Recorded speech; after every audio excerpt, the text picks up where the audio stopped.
You're not wearing any Chopard jewelry, are you? Because I don't know if you've heard about what's happened today, but... Actually, I was just told someone stole like £1 million worth of Chopard jewelry from Cannes. I promise it wasn't me. Have you been to Cannes before?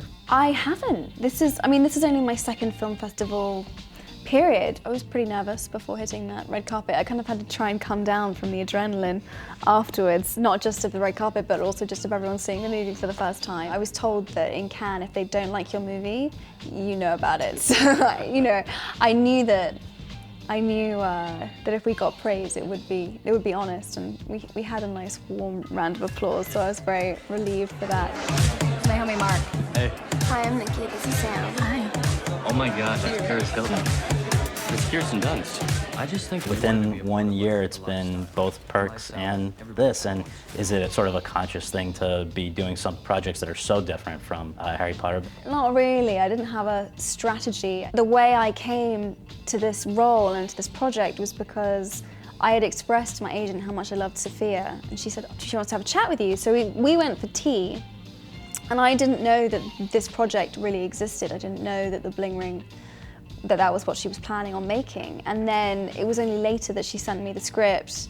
I basically would have done any role she had offered me. It was less about the role and more about working with her. Back to Sofia for a second, I wonder what it is when you stop and think about whether it's Kirsten Dunst or Scarlett Johansson or Elle Fanning. She seems to bring out the best in a lot of young women. She really gives you your space. You just feel somehow that she trusts you and you trust her. And certainly I don't know if I would have taken on a role like this if it hadn't been Sofia directing it. She was trying to do something real, and she was going to do it tastefully and stylishly and intelligently. She's made a really political film almost, because I feel like these issues of social media and celebrity culture and how we're all being affected by that, they're really interesting current topics. There's something always uncomfortable, I'm sure, about making a movie about people who are still alive. And I said to Sofia, the only way I feel comfortable making this work is if it's my interpretation of a character that you created for the script. can't take her dog. But he likes me.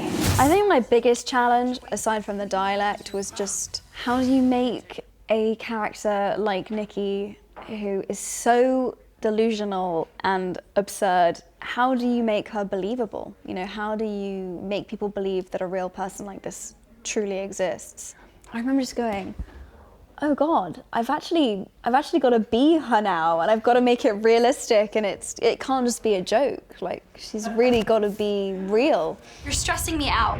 And you did a very nice Valley, is it a Valley Girl accent? Yeah, it's all about the slang. You have to know how to say, that's so chill, or like, that's hot. I'm a firm believer in karma. And asked to ask one question from a colleague who saw the beautiful, clothing and jewelry and all the things in the movie, and if there was one item that would have most tempted you, what would that have been? Paris Hilton had a pig in her house, and I thought that would be kind of cool.